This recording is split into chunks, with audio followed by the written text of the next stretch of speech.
Ohio State will host the Tennessee Volunteers on December 21st in one of the first round playoff games. And let's take an early look at this matchup that I am so excited about.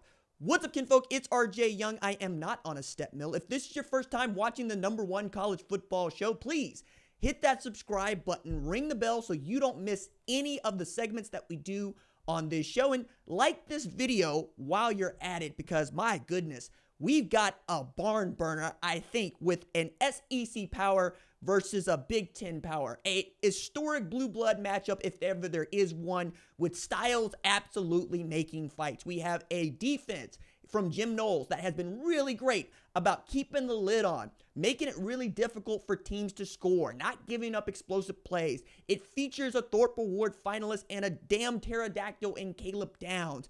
Their pass rush has gotten better. The run defense has not been as great. They've gotten better at the corner positions with Denzel Burke and Davison Ibenison.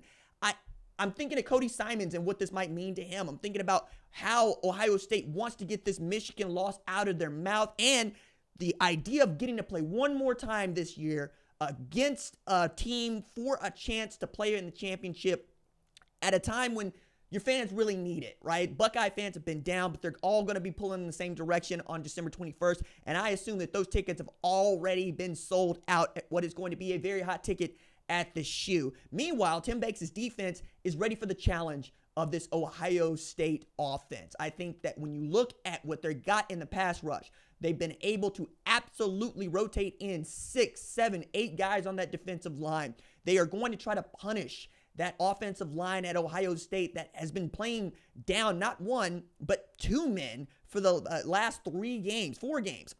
Thinking about losing Seth McLaughlin, thinking about losing Josh Simmons, thinking about what you've had to do in moving Donovan Jackson over to the left tackle spot, having to really retool this offensive line. It looked good. It looked like the kind of offensive line that could play for a championship until this loss to Michigan, who just has their number. But if you are Tennessee, you're watching that tape. You want to see what Wink Martindale was doing to upset Will Howard, to get him to throw these interceptions, for Will Howard to play one of the worst games that he has played, I think, ever, but certainly in Ohio State uniform, to take away guys like Jeremiah Smith, who didn't get nearly as many targets as I expected him to get in that Michigan game. You're going to try to put pressure on Will Howard to make him throw this ball down the field, and you're going to double cover Jeremiah Smith. You're going to bracket Emeka Egbuka. You're going to try to match up against Carnell Tate. You're not really great at the cornerback spots, but you don't have to be great in the secondary if you're able to get home with this offense, with that defensive line against that offensive line.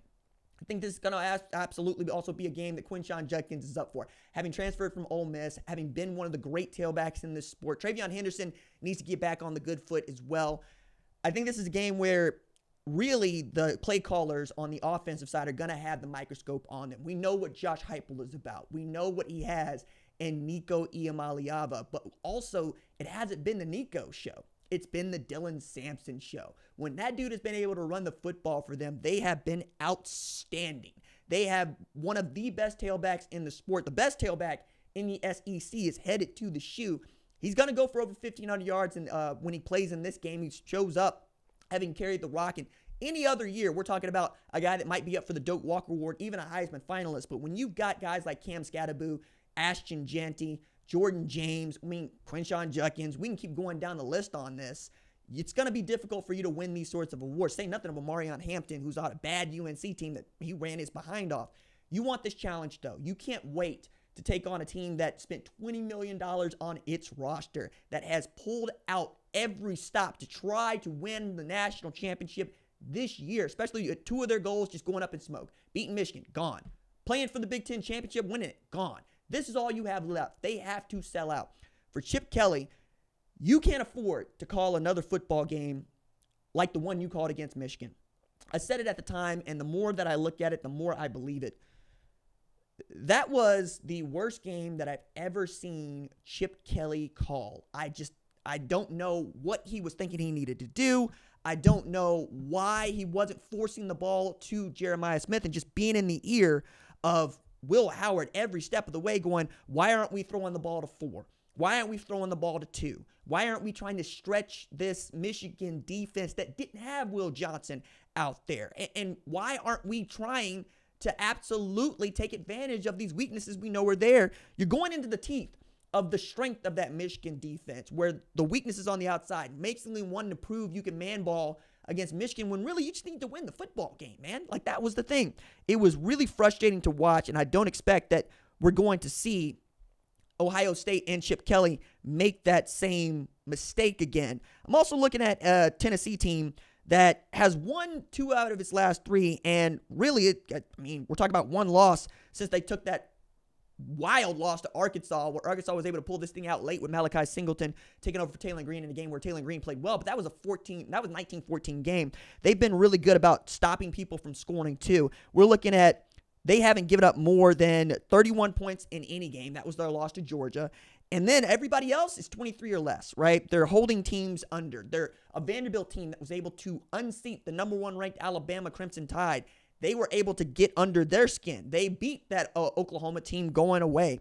They were able to keep themselves in a game against Georgia until it got out of hand, right? Like, I'm looking at this going, okay, which Tennessee team is going to show up? Is it going to be the one that falls apart against a top 5 opponent like Georgia, or the one that rises to the occasion and knocks off a top 10 team like Alabama?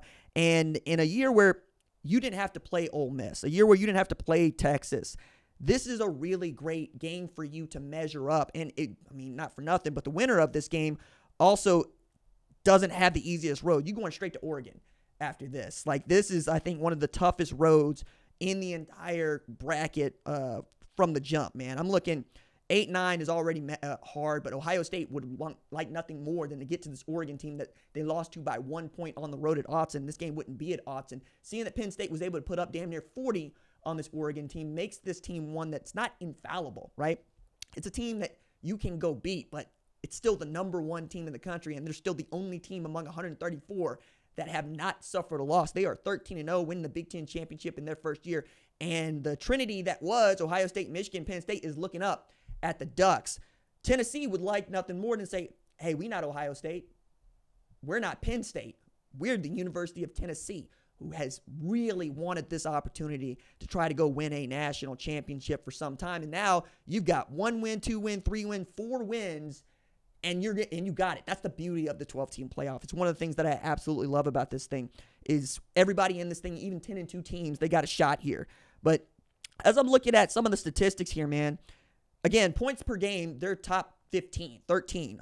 They give up, they score 37.3 points per game, but they give up just 14 points per game. They're a top 10 defense. You're going to have to work hard to score on that team.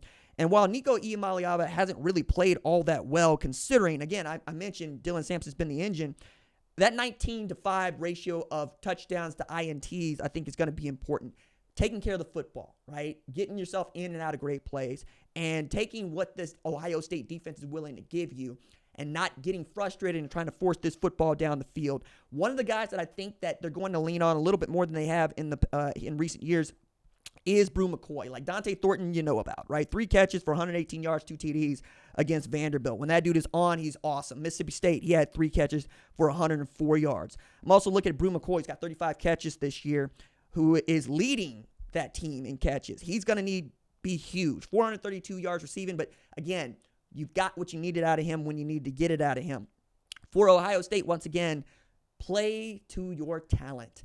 It's a team that was in a dogfight against Nebraska. It's a team that was able to run through nearly everybody else. Now, this one score win against Penn State, I think people are focused on the score if you're watching SEC football and not on Penn State didn't score an offensive touchdown.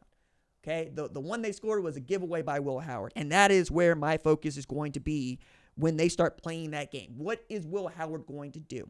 Because if Will Howard plays to his best, it's going to be an Ohio State win. I've said all that dude needs to do is beat Craig Krenzel, and they can win a national championship. I maintain that. Don't turn the ball over. Don't put the ball on the floor. Take care of the football. Get the ball out to your playmakers. Make good decisions. Put yourself in good positions to make plays. Let Quinshon Judkins do the work for you. Let Travion Henderson do the work for you. Let Jeremiah Smith go to work for you. Put that ball up where he has an opportunity to go get it, and you'll have a chance here. I don't think that this is a game where we're going to see anybody score 40. I think this is a low-scoring game. I think this is a game that is about keeping the lid on the top with outstanding safety play, right? Caleb Downs is going to help with that because that dude is in on every play. Like in this game that they lost against Michigan, I thought that Caleb Downs was the best player on the football field, and he ought to be the Thorpe Award winner given the finalist, right? I am curious to find out just how hard it is going to be for that Ohio State team to go after that Tennessee secondary, because the more I think about the strength of Ohio State, those wide receivers, Carnell Tate, Brandon Inniss, rounding out that quartet that's been outstanding, and the more I think about the pass defense for Tennessee, the more I would be worried if I'm Tennessee, because it's just not looking good for you, okay? You're giving up what? You're giving up 230 yards passing per game, which is good for 101st. It's not great, right? You're putting up a bunch of yards, putting up some points, but what you've been really good about is keeping people out of the end zone. That's going to be difficult if Will Howard is able to complete pass plays downfield. So right away, I would attack them with Emeka Egbuka. I would attack them with Jeremiah Smith. I would probe.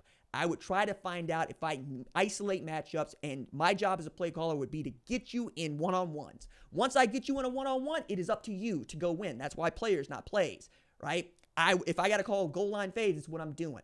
I'm not going to just try to big boy Tennessee. I'm going to try to establish a lead early and then let Jim Knowles' defense sit on them for a while. If you're Tennessee, hand the ball to Dylan Sampson. Eat this clock, right? Use your offensive line to your benefit. Let that guy go to work for you, and then get yourself into play action situations where you get one-on-ones, and perhaps you can have Dante Thornton picking apart Denzel Burke, who is the weakest link in that Ohio State secondary. You can go to work on him. You can get a lot done.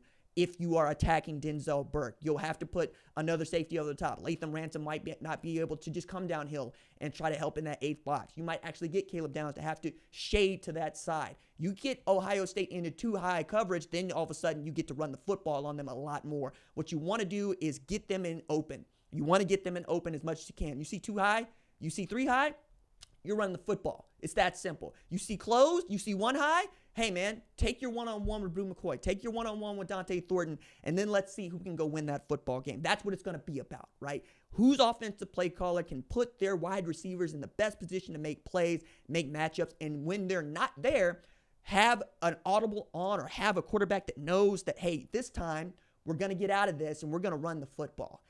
Turn the ball over, probably going to lose this football game. Keep control of the ball, keep control of the clock. You're probably going to win this football game. Going to be a lot of fun. I'm excited about this 8-9 matchup.